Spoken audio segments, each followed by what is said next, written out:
Today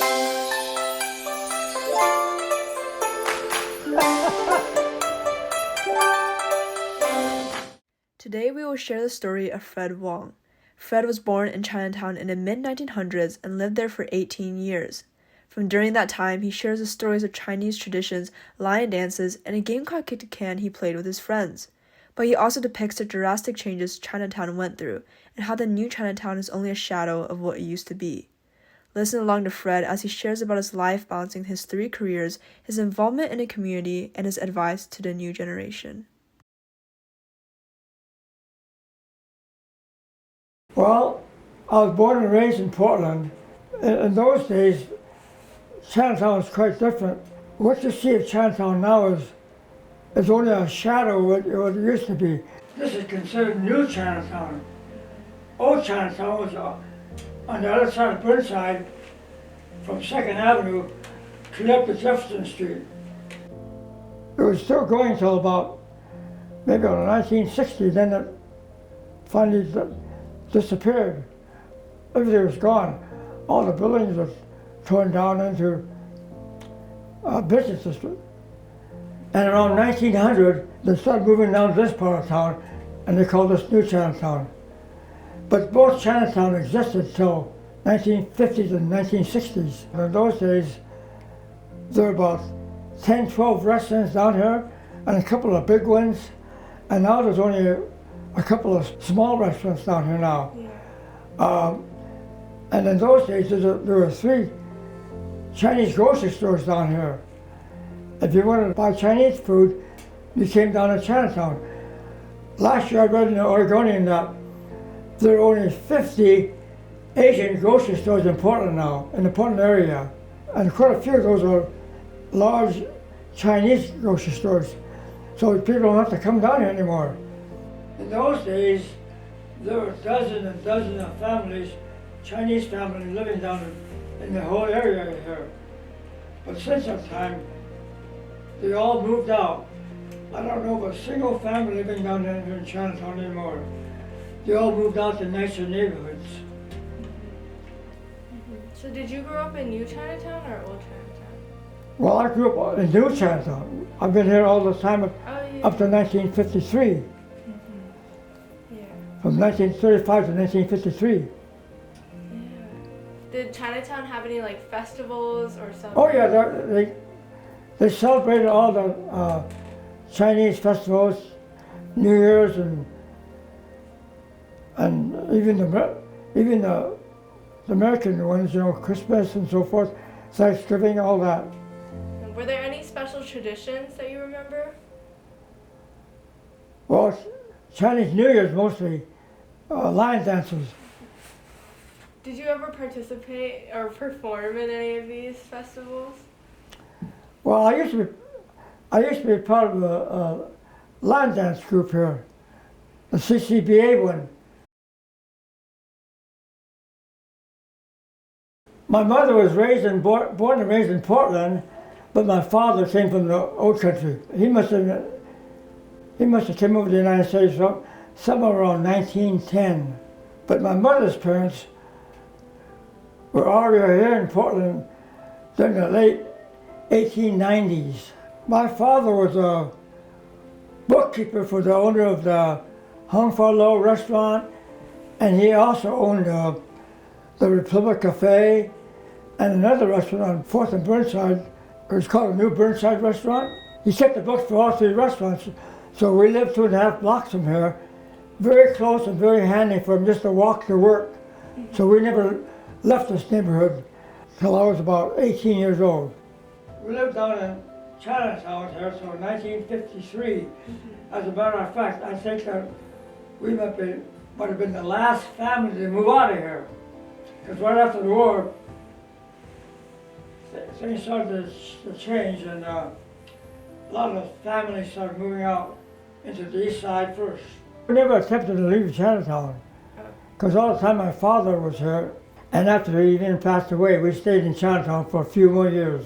What was it like without, your father, or just growing up with your mom? Oh, it was challenging because it was harder on my mother because she had 5 children, to take care of. You have 4 siblings? Four sisters. Oh, were they all younger or older? No, I was in the middle, 2 younger and 2 older.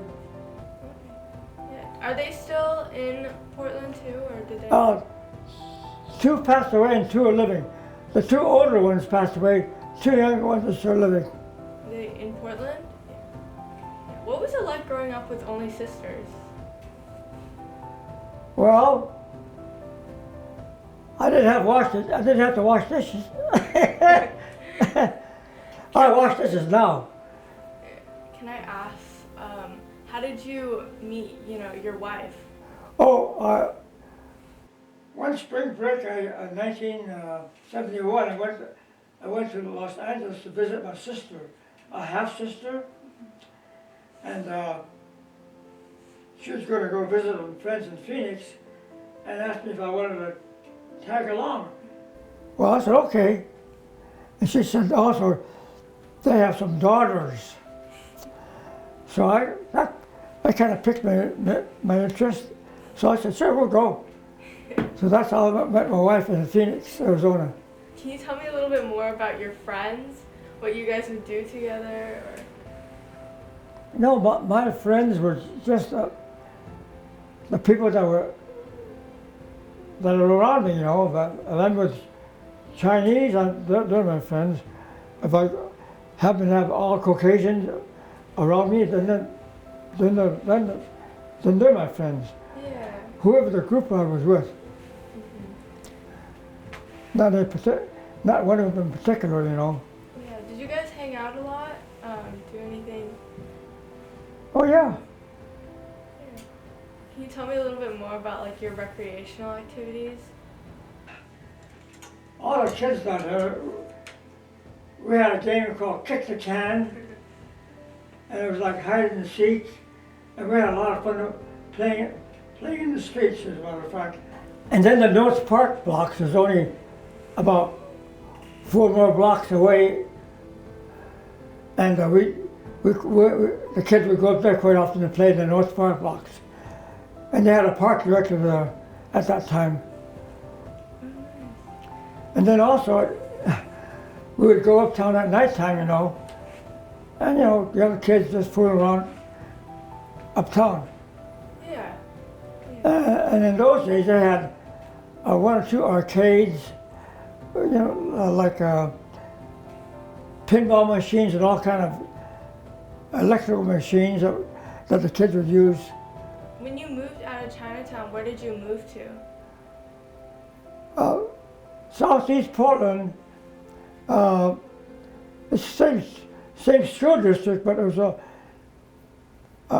quite a better neighborhood, yeah. But after I got married, I moved further out, the David Douglas School District. It's night and day difference living in Chinatown and then living in a residential neighborhood. A lot different. It has to be better. I mean, it was okay living in Chinatown during my time because a lot of Chinese kids down here, a lot of Chinese families.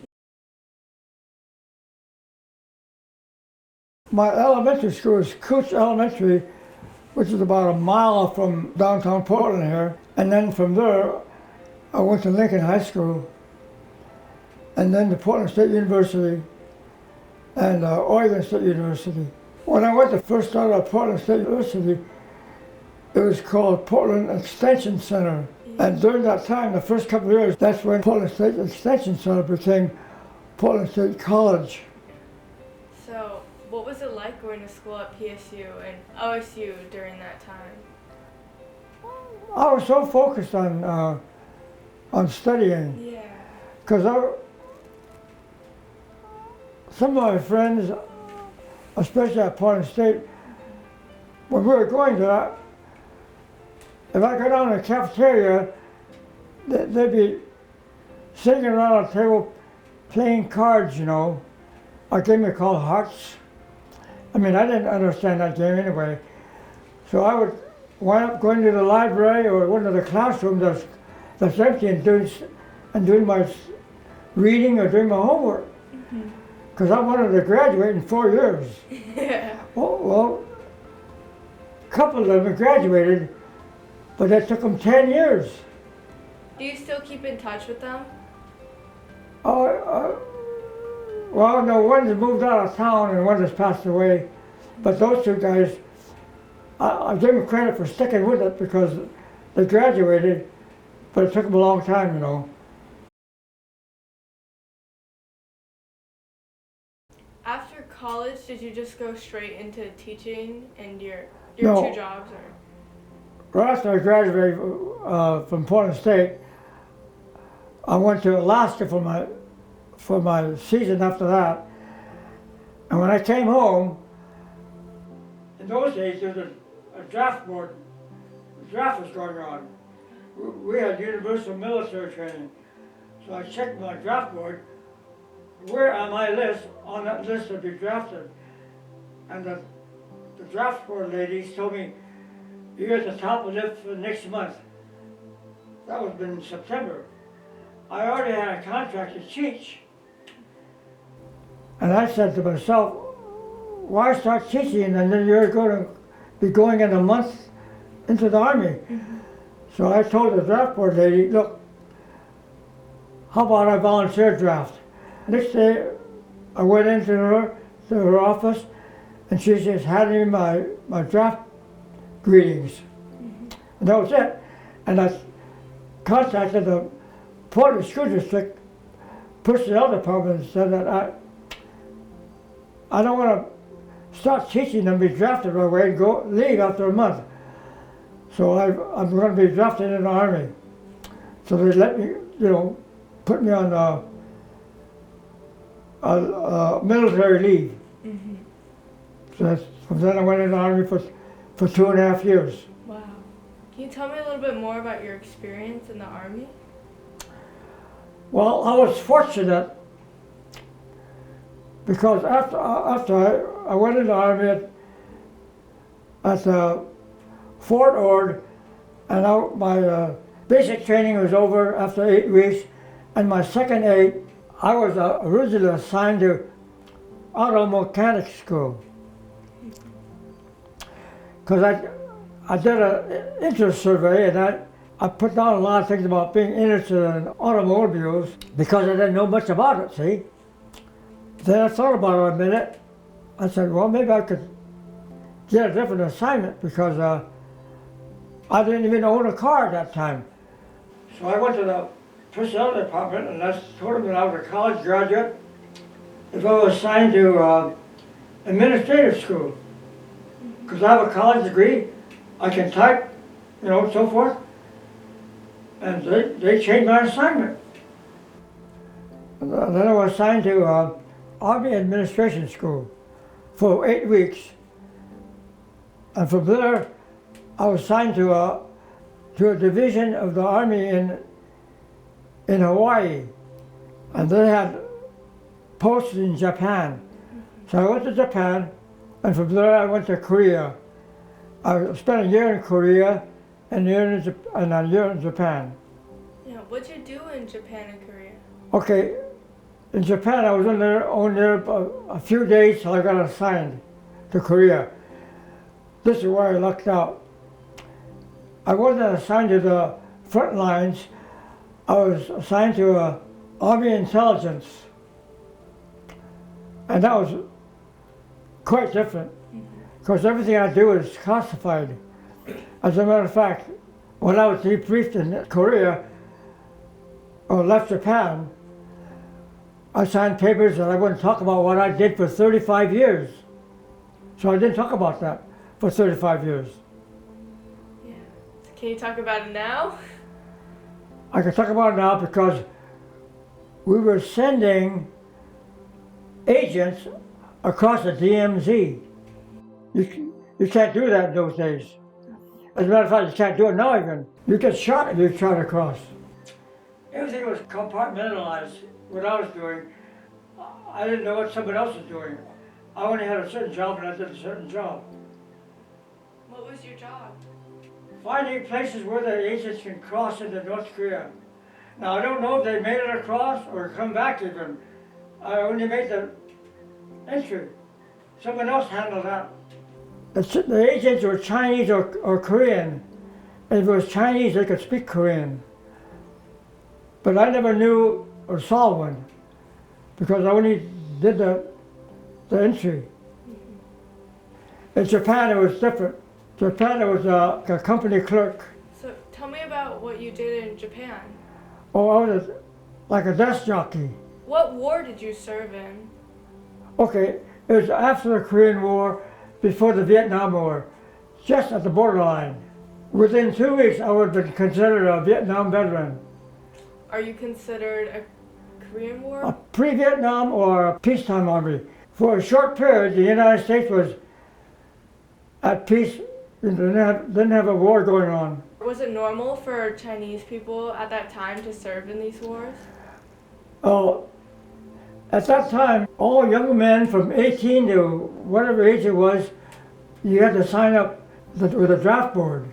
It was required? It was required, yeah, you had to. Unless you got a deferment, you know. I got a deferment 4 times to go to school every year, 1 year at a time, see. Or some people got deferment for bad health or bad eyesight or hearing problems. How old were you when you joined? 18, 19, 4 years, and then in the army at 22. Yeah. Wow. Okay. Did you meet a lot of friends while on the job, or was it mainly just business? I have a buddy that I still correspond with, living in Wisconsin. And it's been, over 50 years now. What were the living conditions like? Well, in Korea, I lived in a concert hut for a while, lived in a building just like a BOQ, bachelor officer quarters, 2 guys to a room. And then in Japan, I lived in a larger building. In the bay that I was living in, it was called a bay. There's about 10, 12 guys in there, but the bunks are all spread out. Would you say you were able to build a community with the people you were staying with? Oh, we were friends, yeah. When you live on a base, you're like a tourist, you know. Yeah. You go visit them, live in parts of the city or the country. That's really interesting. After you served in the army, you returned to teaching, right? Yeah, when I came home, right into teaching, yeah. I'm a retired physical education instructor. I taught 33 years in Portland for the Portland Public Schools and concentrated mostly on middle school age children, 7th and 8th graders, yeah. Yeah. Was it hard to transition between, serving in the army and then just coming back? Well, it's a big change, but you get over it quickly. Yeah. Because if you don't, you end up unemployed. Yeah. I came back in February, so I substituted till I got an assignment. My first assignment was a 6th grade teacher, classroom teacher. Yeah, what subject did you teach? Oh, the 6th grade classroom teacher, you teach the whole curriculum, all the subjects. Do you have any specific memory that stands out to you about your time teaching? Just the first day you're teaching, you're standing in front of your first class, and it runs through your mind, what am I doing here? Yeah. Well, you find out pretty quickly, because those kids need your help and attention. Do you have any specific student that stood out to you? I have one student that I must have impressed in a positive manner, because she became a physical education teacher herself. Wow. I mean, there are others that have done that, but this one particular one was rather helpful and close to me, because a lot of stuff that I did, I need help, in taking care of equipment, and so forth. But there are others too that became teachers. It must feel very special to you because you made such a big impact. Yeah, what they say in teaching, it goes on like that. Yeah. You teach someone else, they teach someone else, it goes on. That's very special. So, would you say you find teaching like a very fulfilling job? It's very challenging, but it's a higher calling, you know. There's a lot that you do that's good, and it remains good, and it stays with you. Yeah. Not only do I have a teaching career, but I had a second career working in the salmon canneries in Alaska during the summertime. I started that when I was a senior in high school. I spent 53 summers working in Alaska in the summertime. It was a union job. I started out at the bottom, you know, learning about fish, and eventually I progressed to being a head of the department, and then finally appointed as a foreman. So I spent that about 30 seasons as a foreman. Wow. There were a mixture of different nationalities, a lot of Filipinos, but there was a lot of Caucasians and Chinese too. Yeah, it was quite interesting. It's like an international crew. Yeah. That kept me pretty busy besides getting married and having a family. Yeah.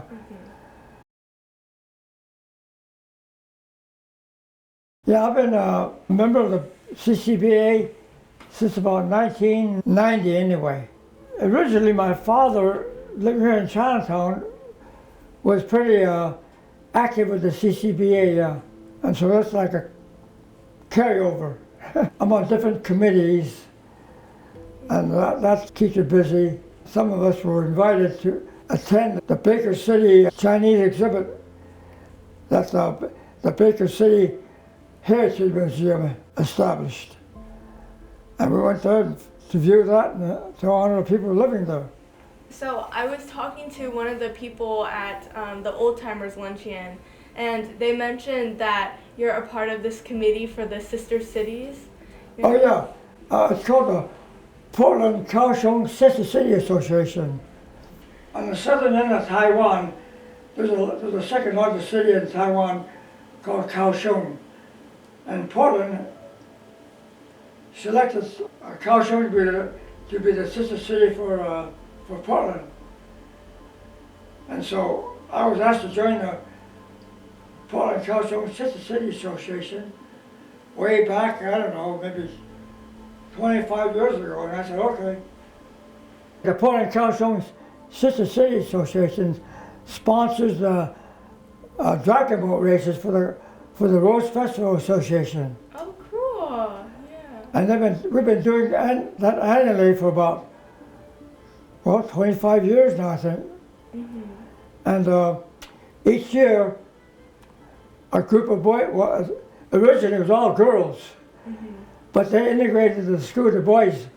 So now boys and girls come over from Kaohsiung every June, and they perform, they march in the Rose Festival Parade, and they put on a performance for the David Douglas School District, because that's where we use the David Douglas Horner Performing Arts Center for the performance on Monday night after the Rose Festival Parade.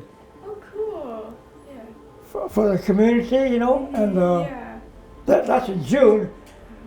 And each year they invite us, the city council, to go to visit them. So this past February, members of the Portland Kaohsiung Sister City Association went to visit Kaohsiung. And they go to the Shute High School to visit them, and the city council, and they tour around the city of Kaohsiung. They do that annually. So did you get to go, or? Well, I didn't go this year, but I've gone to Kaohsiung about 10, 12 times. Wow. That's pretty. When did the sistership started?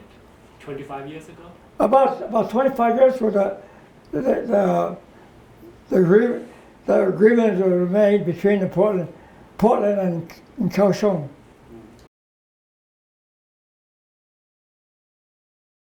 Yeah, it's pretty. It's good culturally. We exchange a lot of thoughts and views. Yeah. So would you say you've always been this involved in the community?